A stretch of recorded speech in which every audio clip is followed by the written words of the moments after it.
I loved these when I was a kid.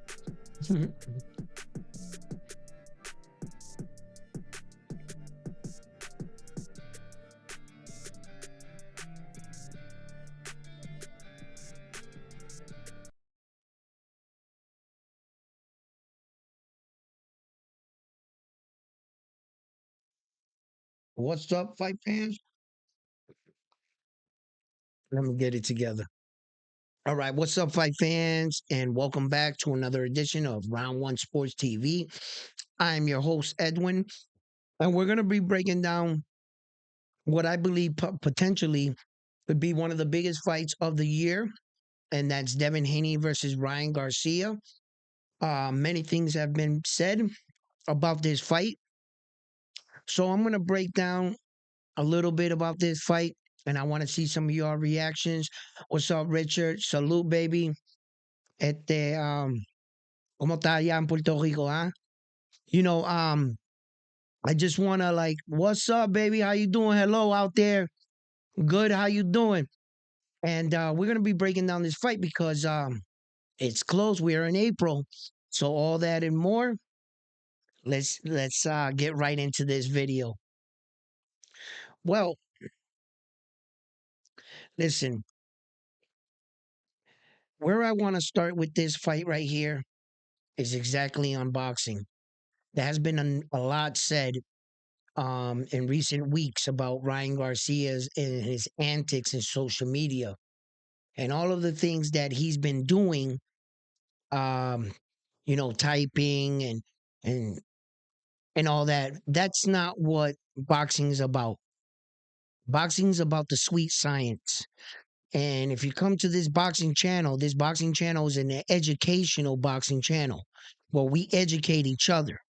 So if you're, looking to um, dive deeper into boxing, where you're in the right place. Okay.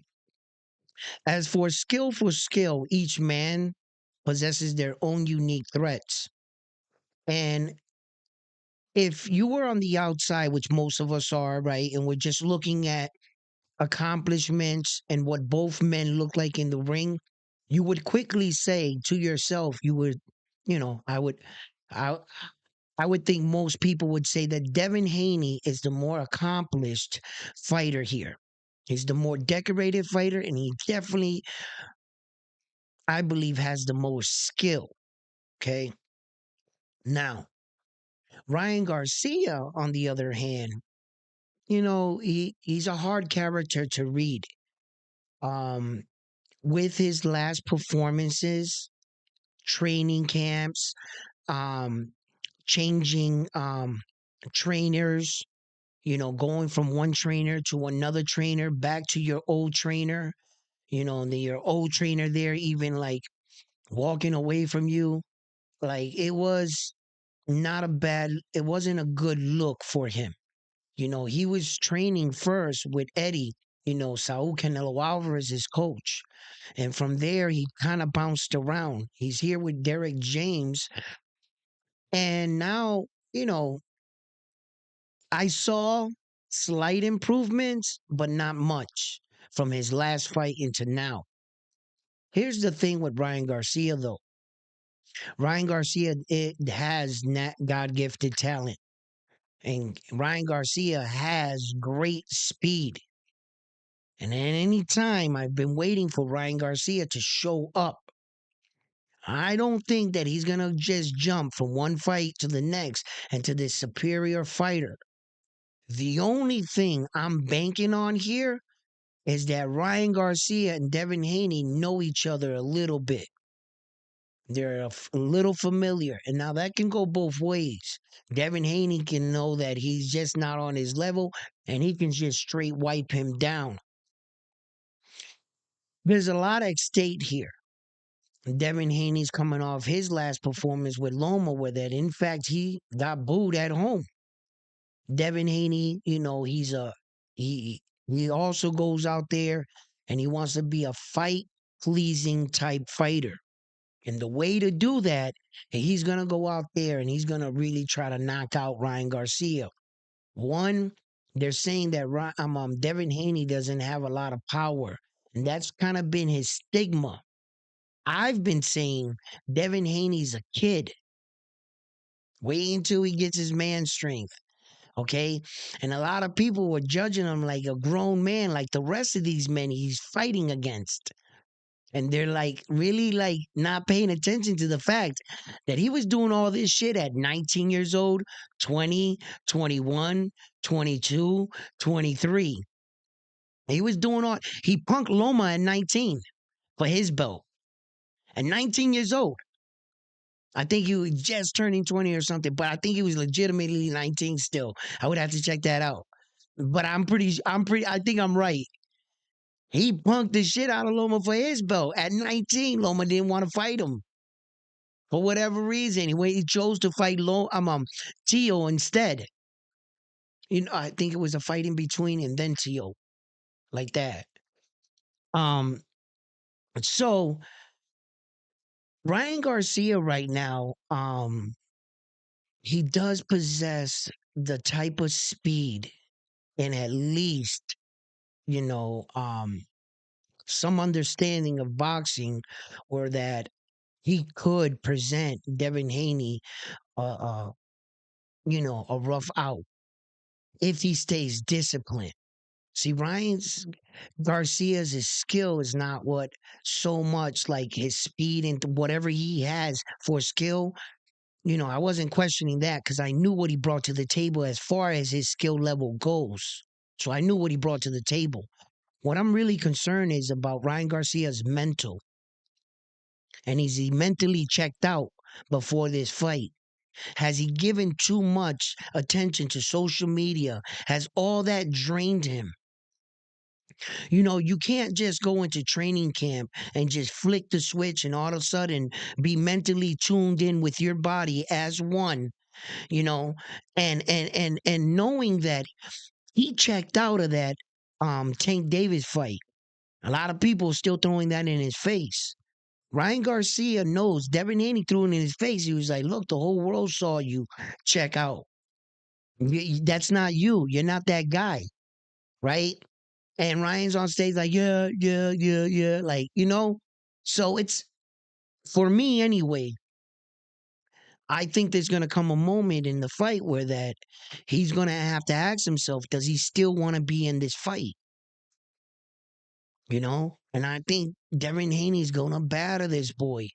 He's going to put that kind of ass whooping that's going to drag out throughout rounds. By like the sixth round, fifth, seventh round, Ryan Garcia would have already had an accumulation of punches, which I'm thinking is going to happen. And he's going to start to ask himself at that point, does he still want to be in this fight? That's what but anything can happen in boxing. I'm going to tell you right now, Ryan Garcia is fast enough to snap Devin Haney's jaw back. Okay. Whether or not he possesses the kind of power at 140, I mean, he has knocked out fighters. He has a mean check hook body shot, Ryan Garcia. And he hit Luke Campbell with a shot that looked like his motherboard was malfunctioning. He walked away from Ryan Garcia, started like blocking, like that punch fucked him up. So it shows you that if Ryan Garcia catches you flush, he can hurt you. He can definitely hurt you, and any man can get hurt. Ryan Garcia was staggered. You saw that. He had he was walking back to his corner and like that, Um, and it's hard to imagine that Ryan Garcia is going to be able to catch Devin Haney. That's hard to imagine for me. I'm at least giving Ryan Garcia the benefit of the doubt because you guys know me. I always believe there's two guys in the ring. I know the obvious. I know the elephant in the room, and I can speak freely too. Like, yeah, I'll tell you everything. He's just not on Devin Haney's level. And I'll tell you everything Devin Haney will do to wipe this kid down. And I believe he's going to go just like that. But then Devin Haney doesn't get all the credit he deserves because, and then you guys were fed. He beat a nobody. Now, Ryan Garcia made it this far. He's got a big name. He asked for this fight. Here we are. He better take this ass whooping like a man. And they better give Devin Haney his credit. Okay? Because someone else could have been in that ring with Devin Haney getting a shot at that title. At the 140-pound weight division, the entire 140-pound weight division, if we were to look up, like, okay, I don't know the top guys at 140. Who are the top guys? Okay, Teofimo Lopez is a champion. Subriel Matias is a champion, right? And now you got newly acquired Isa Pitbull Cruz, which is a champion, right? So you got Jose, Jaguar Ramirez. You got Josh Taylor, right? You got Regis Progress. You got Jamie the Technician Ortiz. You got Jack Catterall. You got Richard Hitchinson. You got Sandreo Sandreo Martinez. You got Gary Antoine Russell. You got Berlanga. You got Elvis the Dominican Kid Rodriguez. You got who else? Dalton Smith. You got Jose Zapata. You got uh just to name off a couple guys at 140. Okay? So these are the guys that at 140 we got to, you know what I'm saying? Who is Isa Pitbull Cruz gonna fight? Jesus Christ, that's a murderous row. Did you guys remember all the names I read? Yo, that is one murderous row. Yo, let me check in with y'all. Let me read some of y'all comments. Ah, Mad Chad Sports, what's up? Ryan has yeah,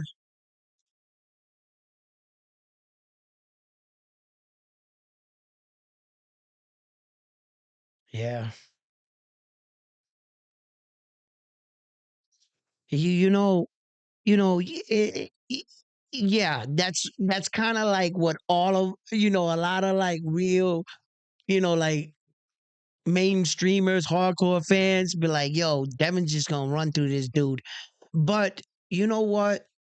I'm gonna give Ryan his flowers and shit because it's tough in America when each time they keep putting a guy after a guy and they keep calling one guy trash. That's why these guys don't be getting the recognition they deserve. There's two fighters in this ring. Homeboy asked for this fight. He went and talked shit to his own promotional company, Oscar De La Hoya, bad mouthing fucking Bernal Harpington. Talk about belts don't matter.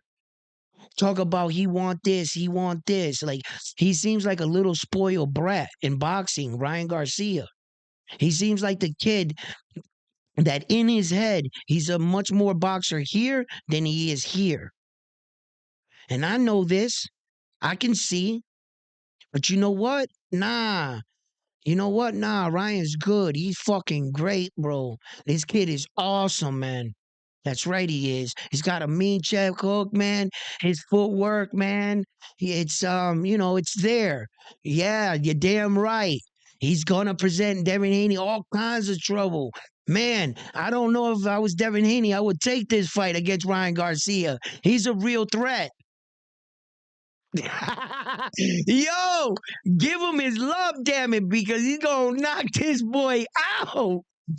Ah, it is what it is, though, and it's the truth.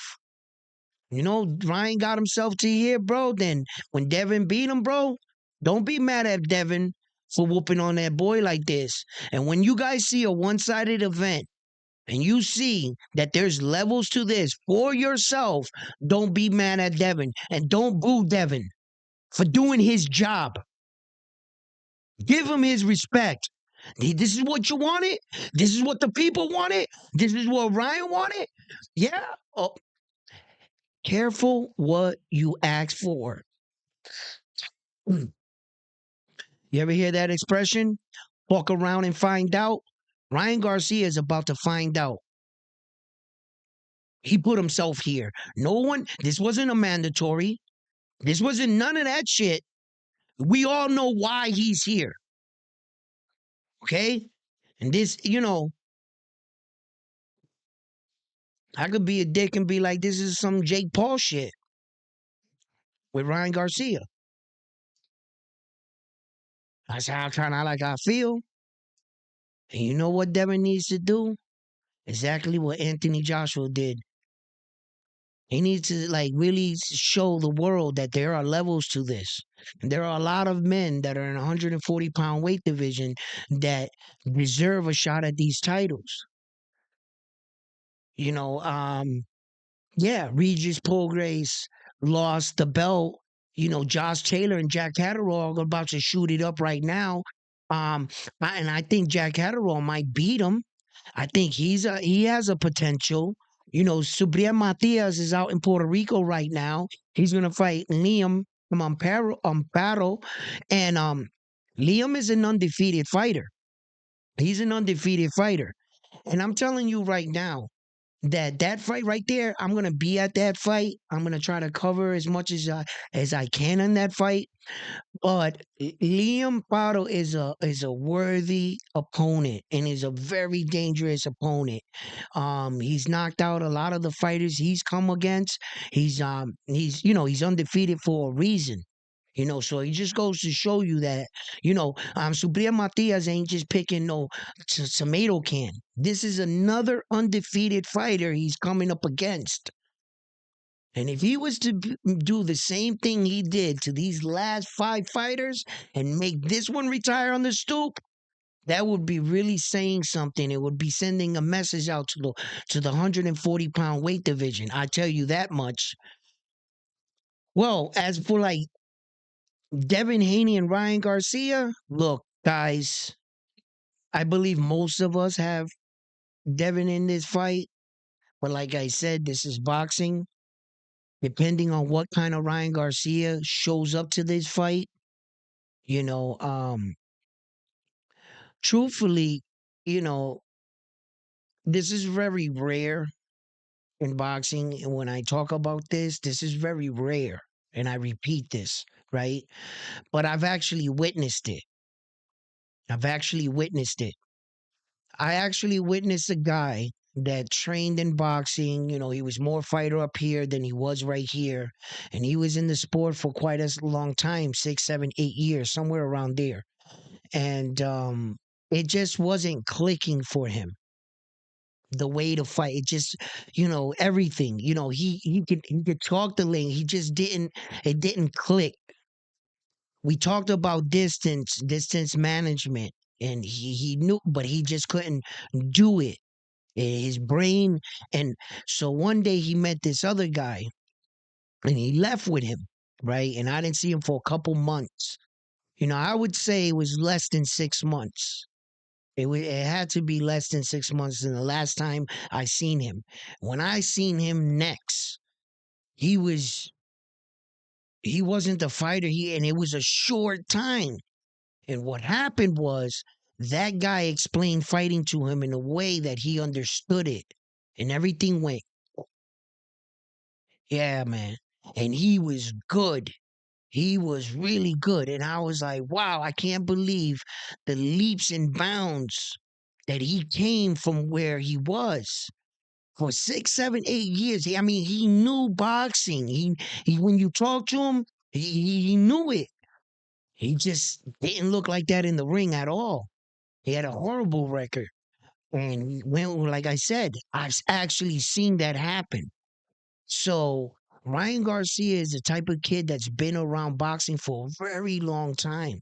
And he's been in and out of these gyms. And if one day that was shout to happen and it just, you're going to see an improvement. I'm not telling you that it's going to happen with him. You know, I mean, I don't know what the fuck the dude did. I don't know how he explained. I don't know if he showed him pictures and the guy learned by pictures. I don't know what he did. I don't know. But it was a real short span and everything went. And when I talked to him, that's what he said basically. He's like, nah, it makes sense to me now. And he was distance management, range. He knew, I was kind of impressed. Like, I was impressed, but mostly shocked, I think. So if Ryan can get himself, to be taught the right way and not think he knows it all and get himself out of the equation and soaks up what he knows because he knows boxing. Ryan Garcia knows boxing. If you ever if you ever had a moment or whatever, and you were to sit that kid down and you were to talk boxing with him, Ryan Garcia understands boxing. He really does. He knows it. But he's such a talented. He probably would grow up to be a better coach than a fighter. Ryan Garcia. And he so has it up here, but he doesn't this. He doesn't apply what he knows to a training to make the kind of fighter that's up here. Nah, it's not clicking for him. So, and I talk about things like that because I'm like, man, what if it was to happen? But with all this distraction, with all this shit that he's doing, I doubt it. I fucking doubt it, bro. I doubt that shit's gonna click for him. He doesn't have the mental for it to click, I think. He's not doing it right. I speak of that and shit, but that guy was willing to go and learn and be taught. Ryan is not mentally there. I don't see it. So that's my concern. Pitbull won. He is still dreaming with a rematch with Javante. Take Dave. I keep telling you guys this, right? That's the best fight for Esau Pitbull Cruz. Javante Tank Davis. It is the best fight. Okay, let's think about this, guys. You're Esau Pitbull Cruz. You just won the WBA. Do you really want to take a shot at maybe the other fighters, like any of the other champions? Or how about, some of the top guys? What about Josh Taylor? What about Jack Catterall? What about Regis Progress? What about Jermaine Ortiz? What about, you know what I'm saying? Like, do you want to fight those guys and give them guys a shot at your belt? Or do you want to fight a guy that's just an inch taller than you? And that is the second highest paid boxer in all of boxing right now. And makes some of the biggest pay-per-view money. Would you be calling Javante's name out again? Plus, you can entice Javante at a real 140-pound championship. Javante fought at a 140 for Mario Barrios for an interim. Tank Davis will go up to 140 and whoop on Esau Pitbull Cruz to give him his biggest payday and to get a real world titles. That makes sense. And who else would I call out? No one else. Teofimo Lopez ain't going to make me that money that I'm going to make. No, I'm just going to get my ass whooped from Devin and Subriel. For what? I can sell arenas out with against Javante. You put the Mexican backing with the backing of America that when they do back their fighter, they back him. He's one of them. I want my rematch with Javante. Check it out. Javante didn't knock me out. And you got a legitimate world title. Can you say ching ching? Hell fucking yeah. I'll tell if I was Javante, I'll be all over social media right now talking shit to Esau Pitbull Cruz, letting them know that I'm interested in the fight. Don't take anybody else. Let me knock out Frank Martin and I'll be right with you. That's what I would do. That's what I would do. Bro, why would Esau Pitbull Cruz want to fight these giants? Yo, bro, they got him listed as 5'4". Homeboy's 5'3". In real life, he's 5'4" on a tall day. That's the truth. All these men at 140 are 5'9", 5'10", 5'8". They big as fuck. Remember, they're also cutting weight. Esau Pitbull Cruz fought that fight with 2 bricks in his pocket. He was pushing his limit as a small man at 5'3". These guys is cutting 20 pounds, getting in, making weight, and the next day they're going to gain that 20 pounds. What weight and what size you think these men are going to come in and fight Aesop Pitbull Cruz? They're going to be upwards of 165, bro. Bro, they're going to take his head off his shoulders. They're going to give the third row a souvenir. There goes Aesop Pitbull's head. Those guys are too big for him, man. The best fight for the most money. And I got a belt. Yo, Tank Davis, come on, Papa. Let's go. I made myself irrelevant. I made myself a champion. And now I got the Mexican backing. What's up, Tank? Yo, and if I was Tank, I'm coming to get that belt. Yo, legitimately, it would make Tank Davis a 3-division world champion. Almost overnight, baby. Because he got that WBA mailed to him because of Devin Haney vacated for 135, and he has a legitimate title at 130. So you can't take that away from him. If he jumps up to 140 and whoops on little Aesop Pitbull Cruz's ass and takes that's a real 3-weight divisions.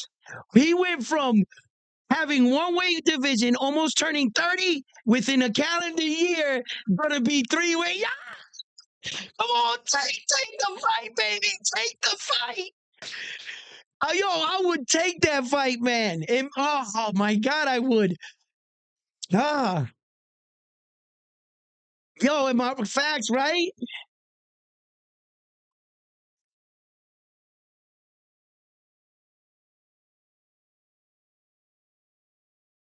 Hey, 135 is a ghost town right now. Well, there's nobody at 135 but Tank Davis and Shakur Stevenson. They're looking around. They're like, where did everybody go? Ryan left. Devin left. T.O. left. They all left 135. They all went up. There's nobody at 135 no more. It's just Tank Davis and Shakur Stevenson. That's it. Old ass Loma. Yeah, man. I'm trying to tell you. If I was him, Tank, I would really think about that.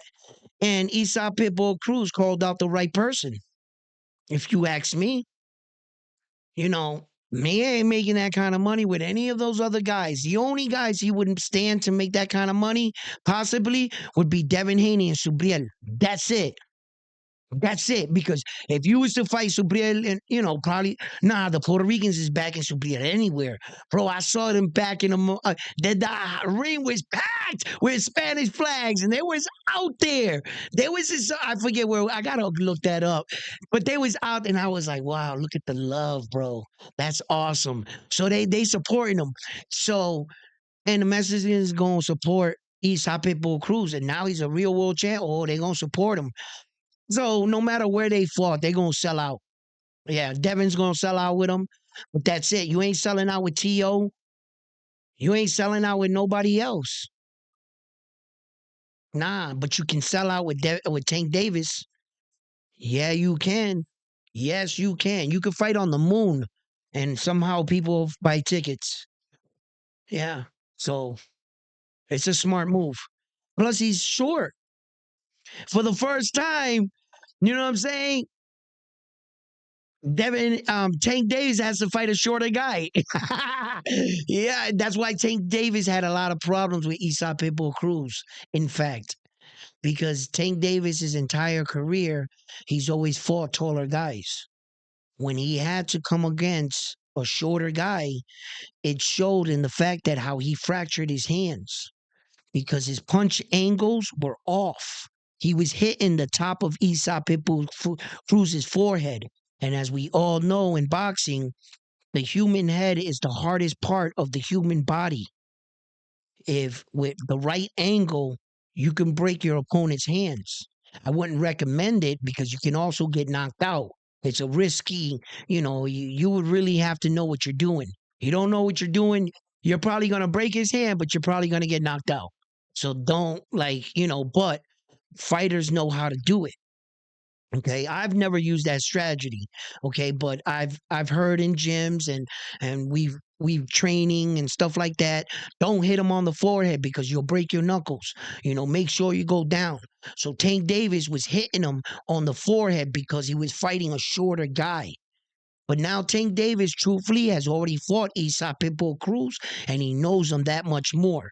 I think if they were to fight again, Tank's actually gonna knock him out. Yeah. He's actually going to knock out Esau Cruz. Yeah. He's familiar with him now. He knows what he did.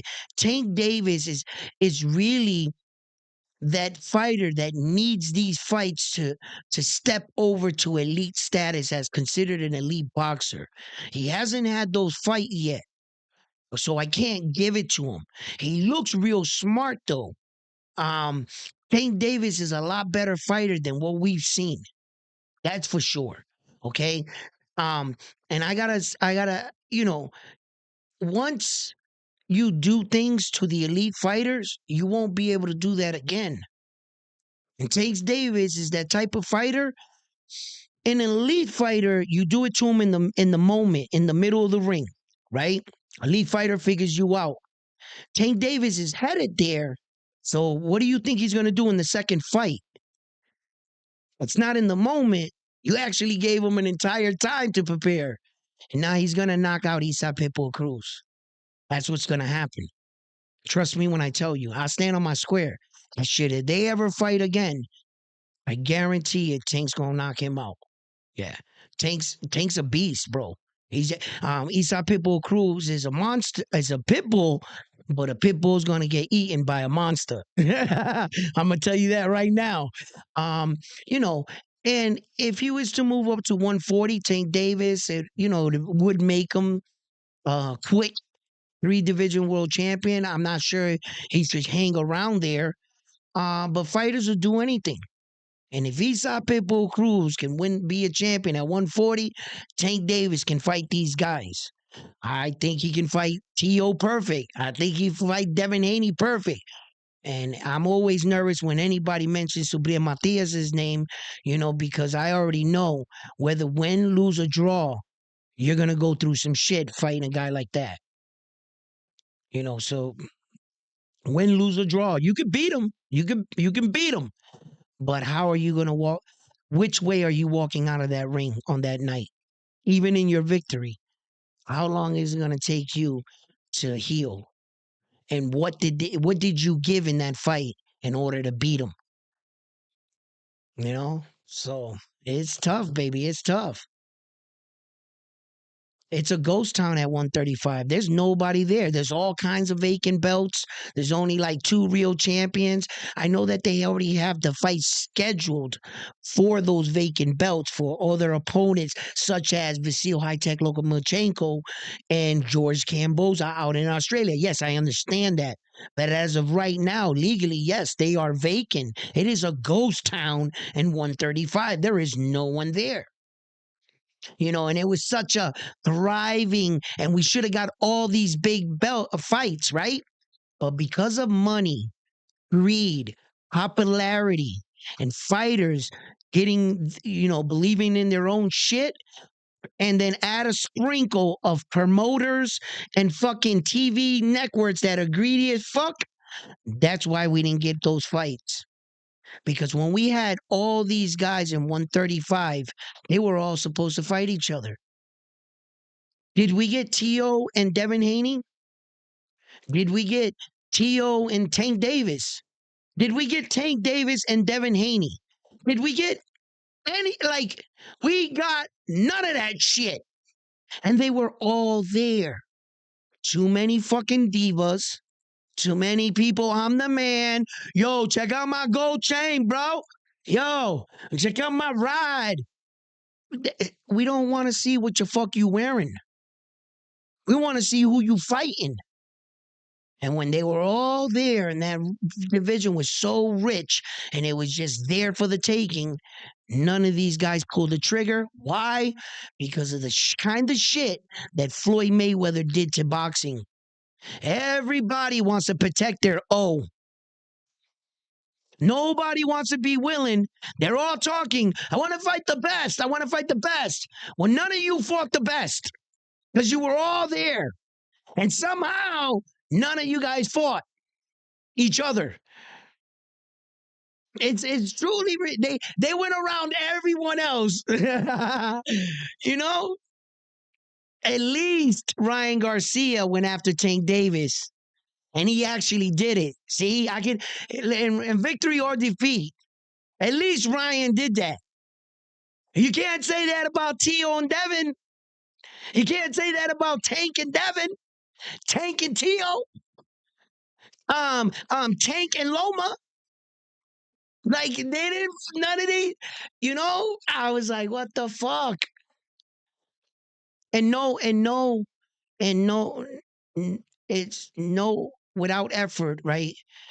That Devin Haney did try to fight Loma. Loma just didn't want to fight him back then, and then he fought him when he was much older. You see what I'm saying? But no lack of trying though. But these fights never came about. They never came about. And now look where we are, 140. What's going to happen? And then other fighters are victims to what the fuck Saul Canelo Alvarez did to the sport. I want to duck everyone. I want to be state champion. Some of these legends, these kids are watching them and seeing what they're doing, and they're trying to mimic their favorite fighter. No, I don't want to fight. I don't want to protect my O. Nah, I get it. It's cool to be undefeated, but you got to take risk. And then it took Errol Spence Jr. and Terrence Crawford 6.5 years to finally get in the ring. That was just way too long. They tried to age out Terrence Crawford and didn't work for them. Didn't work. So what's up, Poppy? How you doing, Flores? Randy T, what's up? Frontline, what's up? Melendez? Melendez? What's up, baby? How you guys doing out there?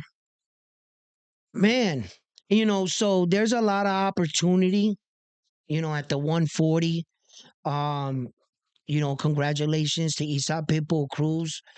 He beat the brakes off of Rolly, and that was pretty impressive because I actually thought going into that fight that Rolly was going to be the bigger puncher. I thought he was. I thought that Isa was a smaller guy coming in. I thought that he would look, like he did last time, blimped up. No, he looks more acclimated to 140. He was showing that his you could see like the muscle definition in his body and his progress and the transformation on going up to 140 and being comfortable in 140. He was willing to let his hands go. And when he had Rolly in trouble, he took care of business. Rolly, for me, a little bit was a little too relaxed, and he had that kind of face on him that he was like appalled that this little guy was punching him in the face. Like he was like getting punched in the face, then looking at him like, what? You like what? Like that's not doing nothing. And before he can I guess he was trying to win the fucking that didn't hurt battle. Before he was getting another punch to the face. And Esau Pitbull Cruz wasn't playing with him. Esau said to him, bro, it doesn't matter if I didn't knock you out with one punch. I got a few more here for you if you want them. And you want them? Okay. Bop, bop, bop, bop. And he gave him that work, right? Look, he had him staggering all over. Rolly doesn't have good balance. Had his foot placement would have been better, he would have been better prepared to take some of those shots, and it wouldn't have looked so bad. But because of his lack of training and his footwork is trash. He didn't have good balance, and every time Esau Pitbull Cruz hit him, he was. It looked real bad. It looked like he was like all over the place. But I know that the punches were hard, but it also had to do with his positioning and with his feet placement. rollies. He wasn't like solid. Nah, he was his feet were like straight across from each other. One was up in the air like this when he was swinging back. He had he his balance is off. So he should become a special. Yo, because in sparring he's the shit. And Rolly in sparring, he be fucking up all these dudes in sparring. I hear it all the time, right? But the problem with that is the guy that you're fighting in sparring, he's not fighting with conviction and passion. He's not fighting like his family's in the third row watching him. He's not fighting like his money's on the line, and he's not fighting like he's in the crowd is there. You can't emulate none of that in sparring and the nerves and anxiety. Rolly's good in sparring because there's none of those factors. The minute you turn on the lights and your family's there watching you with your girlfriend and everybody's putting money on you, things change. And as Rolly found out, like, you can be a brute in sparring. That's why I say sparring don't count for shit, bro. It really doesn't because that other guy might be fighting you hard, but he's not fighting you with his passion and he's not fighting you with the desire to win like that. You see what I'm saying? And Rolly just goes in there like free fucking but as you can see in the fight, he's not that guy. And there's a difference. Salute, bam, bam, boogie. Woo! My man, how y'all doing out there? You know where all fights start at? Where they start at? Round one. Let's get it. Yeah, man. I gotta tell you, man. There's just gonna be a lot of it's now at 140, and now that's the division that a lot of people are going to be talking about. It's the division I'm talking about because there's going to just all the big fights are right there. Terrence Crawford, he filled in that paperwork with the WBO, so it looks like Sebastian Fedora is kind of cornered into. I looked up into it. I wanted to talk about that too. I looked into it. It's legit. He's got until March 29th or they will strip him. They're going to strip him. So whoever's going to fight Terrence Crawford. But Sebastian can get out of this by vacating the WBO and maintaining the newly acquired WBC. He can choose it. That's his right. He doesn't have to fight Terrence Crawford because it's a move where that you still get to keep one belt. If you lose to Terrence Crawford, you're going to lose both belts. You see? So, you could stand to fight a different opponent where you stand to actually have a chance to win, okay? And you can remain champion for Sebastian. That would be the way they would want to go, right? Because that that would be like, you know, putting the money and the stock on that you might just win the other fight. But you ain't got no shot in hell winning the Terrence Crawford fight. That's basically what you're saying. So, he could do that, but he's going to have to decide what he wants to do before March 29th. If upon that day he doesn't reach negotiation with Terrence Crawford, it goes into a purse bid, the fight. When you get out of the purse bid, then they'll see if they can come to an agreement for a contract for Sebastian to fight Terrence Crawford. But I don't think that Errol Spence Jr. will jump over Terrence Crawford. The only way he can do that is Sebastian Fedora would have to be down with vacating the WBO. That's the only way out of it. Terrence Crawford is locked to that belt right now. Yeah. I thought that if Sebastian won, that he wouldn't have to honor it, but it doesn't come up in the like. It's not a rule where that he was actually in his division being ranked.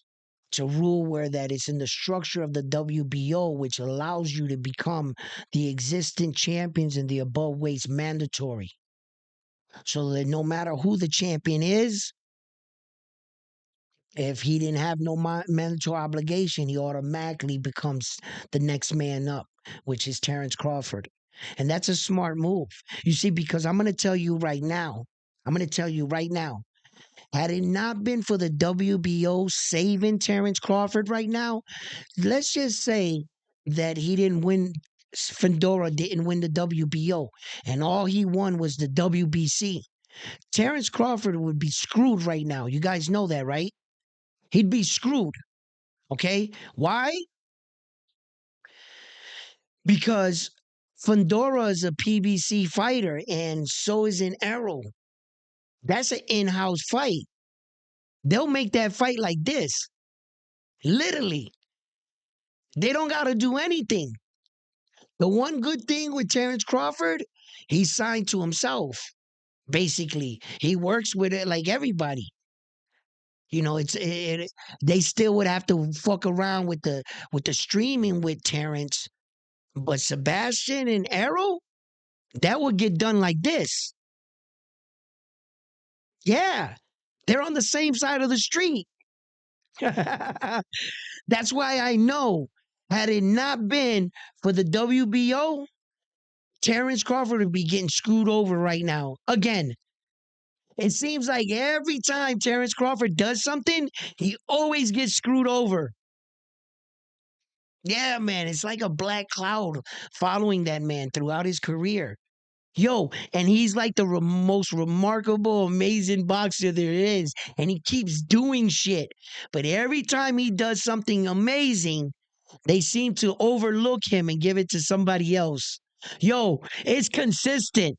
There isn't anything Terrence Crawford's ever won in boxing that they didn't look at the next guy above him. At any point in time, name any time in his career, I'll tell you about it. I'll wait. I'm trying to tell you. Listen, the first time he unified all four belts at 140, they gave the fighter of the year to Loma, right? Uh he unifies all four belts in two separate weight divisions. 6 months later, the Japanese dude does it. He didn't even get a calendar year with that award. It's ridiculous. Um, uh, yo, everything, even his knockout when he was leading for like candidate knockout, they gave it to the other guy. Like everything in Terrence Crawford's life. What was it? Oh, the fighter of the year. He wanted fighter of the year because he did it first, right? They gave fighter of the year to the Japanese dude. Pound for pound, bro, he had to go on social media and remind everybody who he was.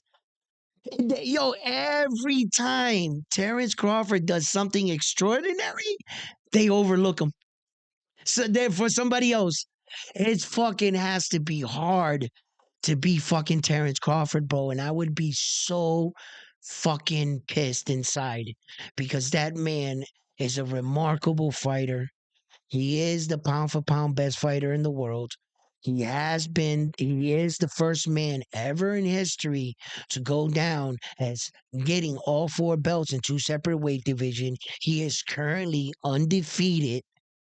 Okay.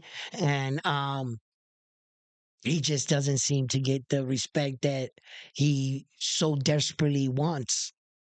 You know, um, Terrence Crawford secretly wants to be, you know, cheered and revered like a fighter, like a Manny Pacquiao, like Naoya Inoue and his, where that he goes outside and there's not a couple hundred people, there's thousands of people mobbing.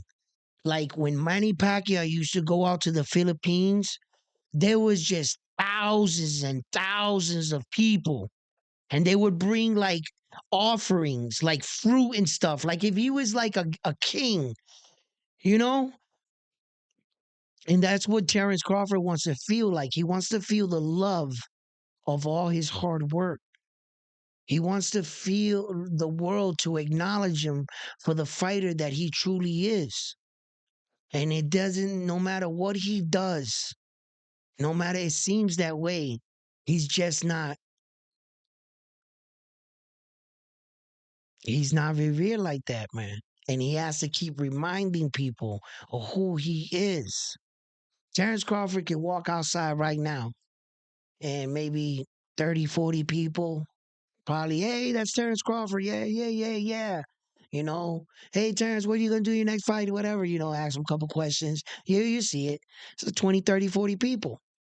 This man walks outside right now. Within 25 minutes, there'll be a few hundred people there calling everybody, texting everybody. Within about an hour, there'll be over 1,000 people there. Within 2 hours, if he stays there, like it would get stupid. It started getting stupid. And that's real fucking acknowledgement. And that makes you feel inside that everybody's seeing your hard work. Everybody's hearing you. Everybody's watching you. And that for a person in their own craft, what that does for you as a person, oh my God, man, it makes you feel like every decision in your life was the right one. And everything, all the time you stayed late, every time you pushed yourself even harder. And when you ran that extra mile, it was all worth it. But when you don't get that, people are constantly looking at the next guy. That must suck, man. So, but listen, fight fans. Uh, all right, it sucks because if he goes in there and knocks out Fandora, who knows if give him credit for that. You're fucking right. All right. You are right. They'll probably say Fandora wasn't on that level, that Terrence Crawford beat on a fucking lower skilled guy. They'll make up something and he won't get the credit for it. But that's what all the elites, it happens to all the elites, right? All right. They're so good that they make it look so easy that people don't believe. And that's their curse of being too good,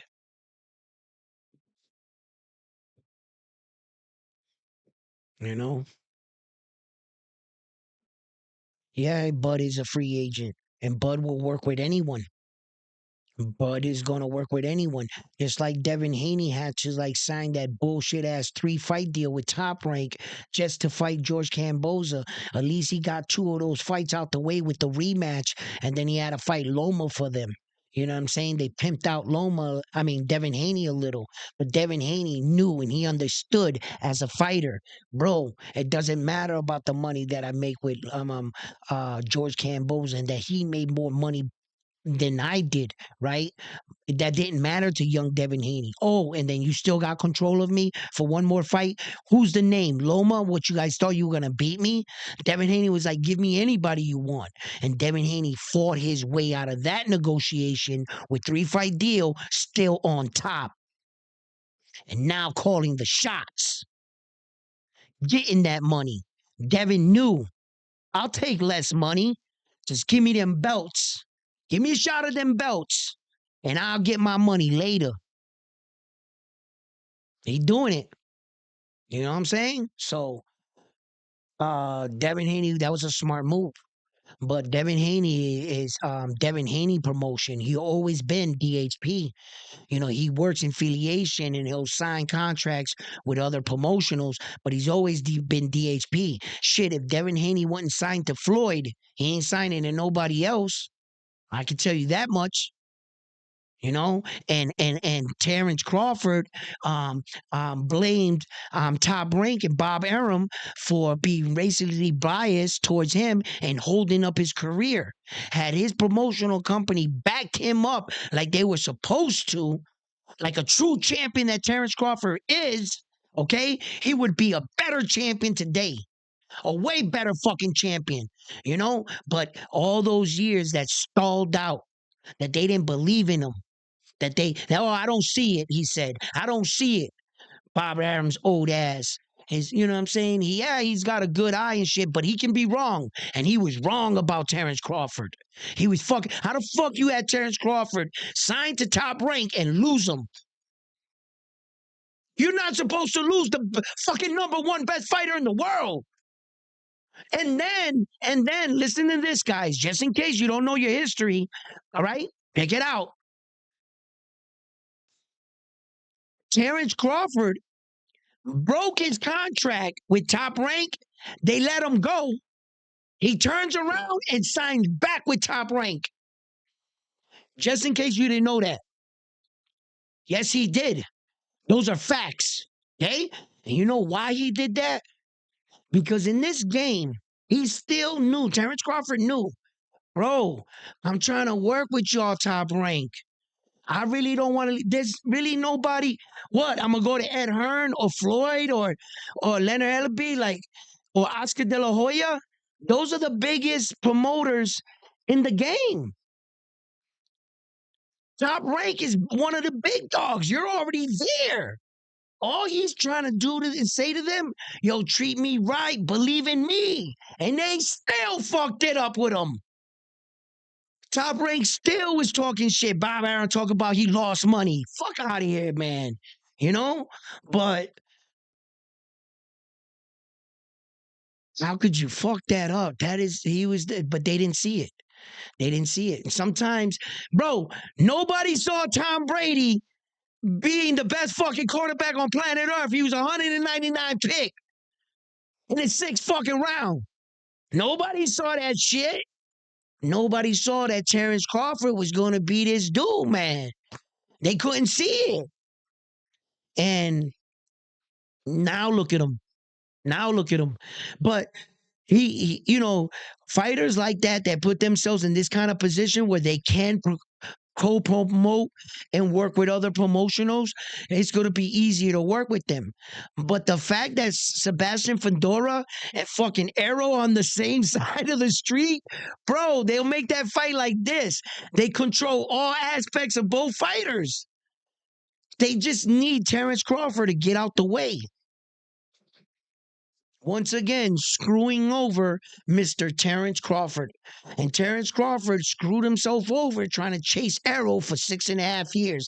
That's 6.5 years out of his career. He could have been doing other shit.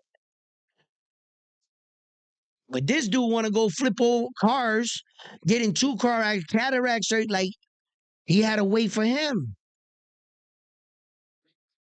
This is what yo, man.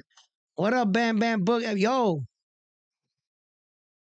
he's greedy. A lot. Listen, Bob Arum, though, is like every fucking promoter. Okay? They're greedy in fucking the weirdest, stupidest situations, and then they have helped and changed other boxers' lives and gave them extra money, help boxers with their children behind the scenes. Bob Arum has given a lot of money to charity and to fighters' families. Fighters he had careers and a relationship with, they ended up broke 10 years later, called Bob Arum. I've heard reports of Bob Arum helping them out. He doesn't go on all the time. Hey, I just help this guy out, But the one thing about every boxing promoter, they're greedy. And the reason why they're greedy is because they put up all the money before the fight even starts. And they're banking on the fact that they're going to make some of this money back. What happens when the fight's an egg and it goes and your pay-per-view doesn't sell and nothing? Guess who takes a loss? Bob Arum. And he has to pay all that money. And now he pissed off. Because with Tio, he lost money not once, not twice, but 3 times. He didn't sell out.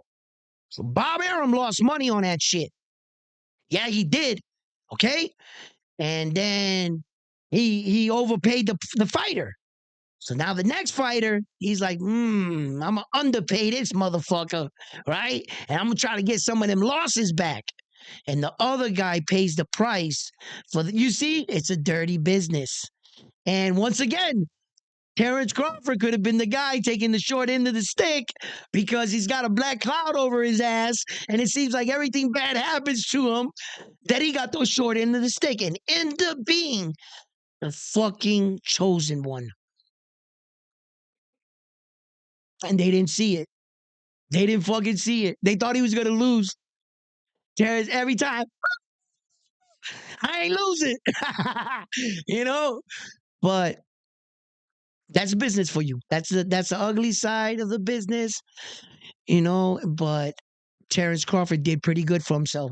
You got to admit, he's done pretty good for himself, and he has put himself in position to now fight some of the biggest fights. And what they're going to try to do, these were some of the ways that they're going to try to push Terrence Crawford out the way. You also got to understand he's the best fighter in the world. He's the best fighter in the world for a reason. Now, you just won these belts. Do you really want to fight the best fighter in the world or the guy that got his ass whooped to him? You got a better chance of fighting the guy that's coming off a loss that's could be mentally checked out. I got a better chance against him and staying champion. The possibility of me fighting Terrence Crawford and remaining champion has just went down by 50%.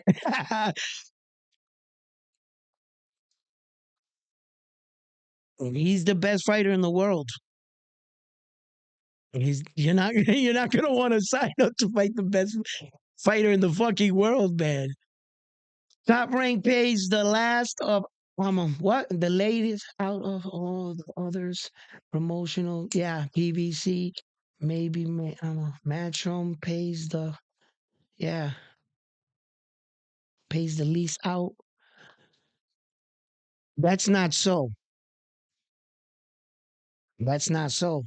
Because Top Rank pays the shit out of Lomachenko.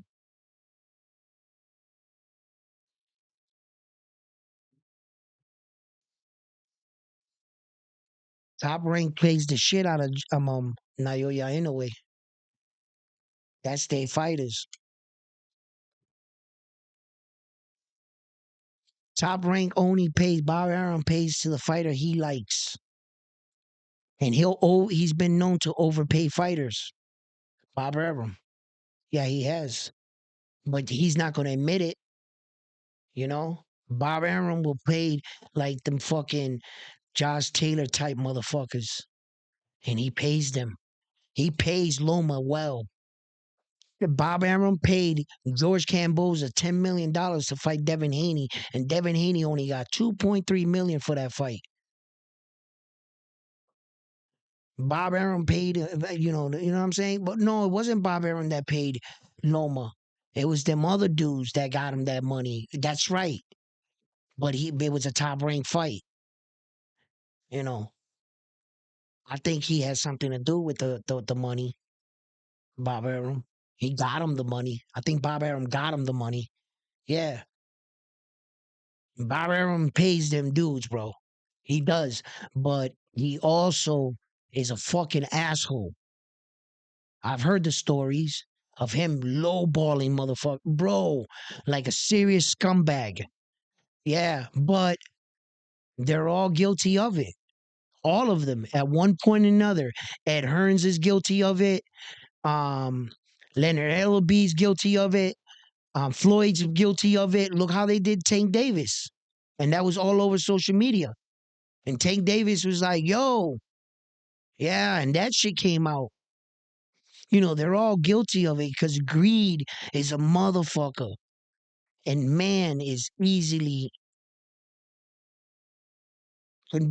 be man is easily fucking persuaded. And greed can go into your heart like that, bro. It will change you. Every man in this world has a price. You may think you don't have a price. You may think you'll be loyal. Yeah, bro.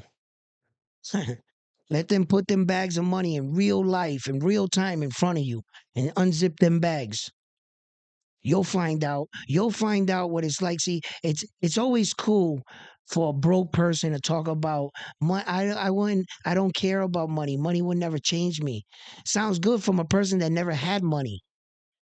Let me put $10,000 in your hand and go out and buy some shit and see what you can get with just $10,000. And you come back to your crib and start plugging shit in and turning shit on, crying shit on and shit, putting some sneakers on. See how much shit you got with just 10 grand. Then all of a sudden we talking about millions here?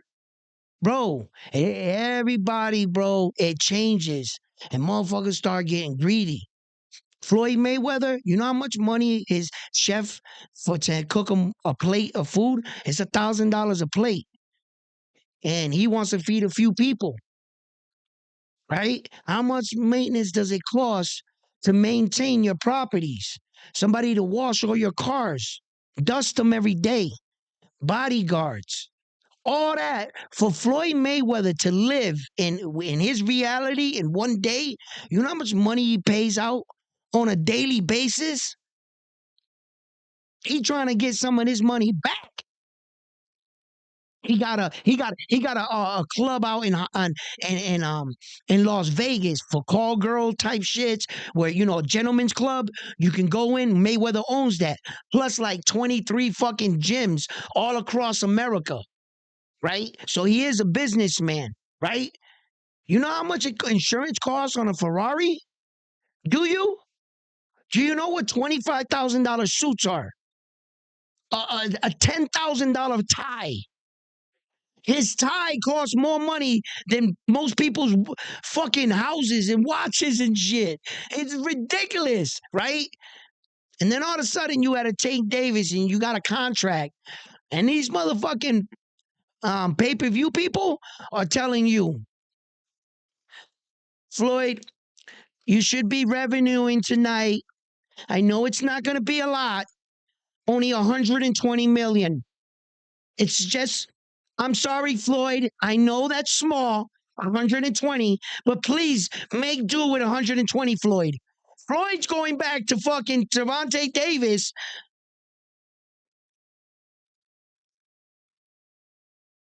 You're only getting $3 million. This motherfucker's keeping 117. Yo, they get greedy, bro. They get greedy, man. Because they want to keep up this life that they have and the life they got accustomed to. In 5 years, they start looking at their bank account and that shit drained quick as fuck. You know what it costs for fucking jet fuel? You know how much helicopter gas costs? What about for a boat? You think that just sits there on a dock? Hell no. You gotta have 24 hours in those people on that boat maintaining the fucking boat and all your little toys and possessions. They are got to be serviced. You can't just leave a fucking plane in a hangar. That's got to be serviced all year round. And you're not doing it. How much does that cost? Bro, that shit is fucking stupid, man.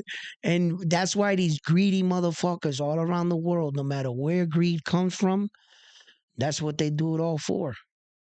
The electric company, the cable company, the phone service, they do it all just to maintain that lifestyle that they have. And it costs a lot of money to live like that. And they get it from the sweat from us, from our hard work. And they live comfortable. But that's the way life is, man. You always got to get yourself in position to play the game for that. You can be the guy, okay? you know, you want to be the champion? You got to put in that work, baby. That's how it is. Listen, guy, what does Floyd gamble a lot? All rich people gamble. They're fucking bored. Motherfuckers got the maids hanging from the curtains.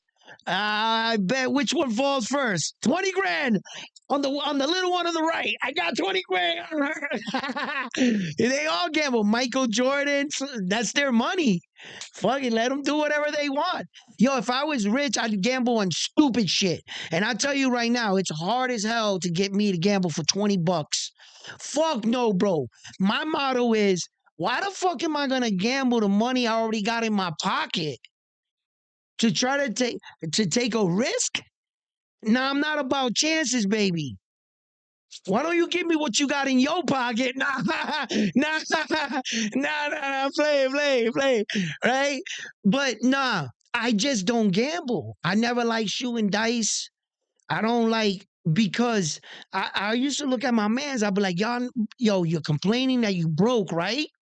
You complaining that you need money, but you risking on losing the money you got rather than taking the money you got and we go get something, right? Maybe I don't know, water guns or something, or like we get some apples and sell them on the side of the road, right?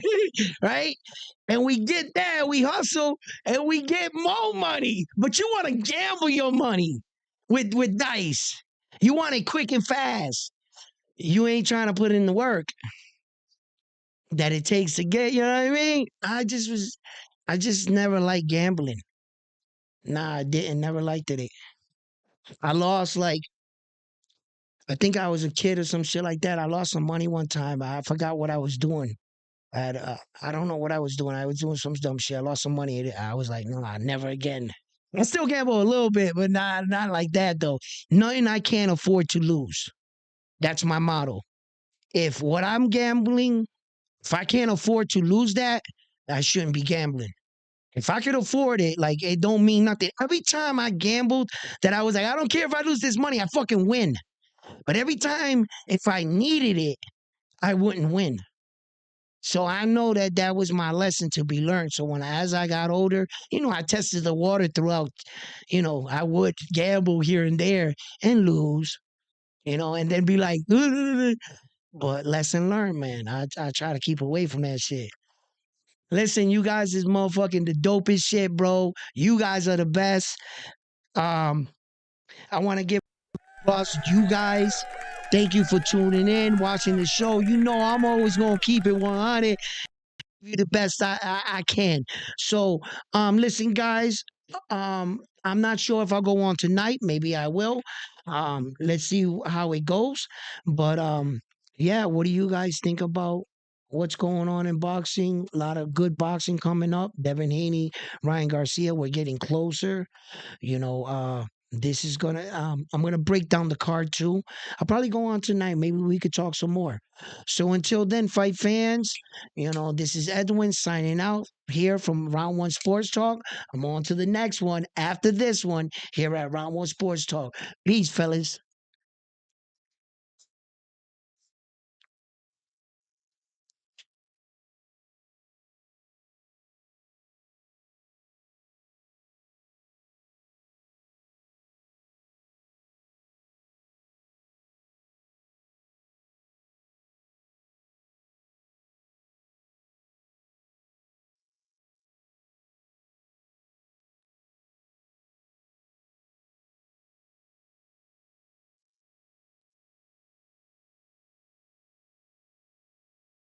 Yo.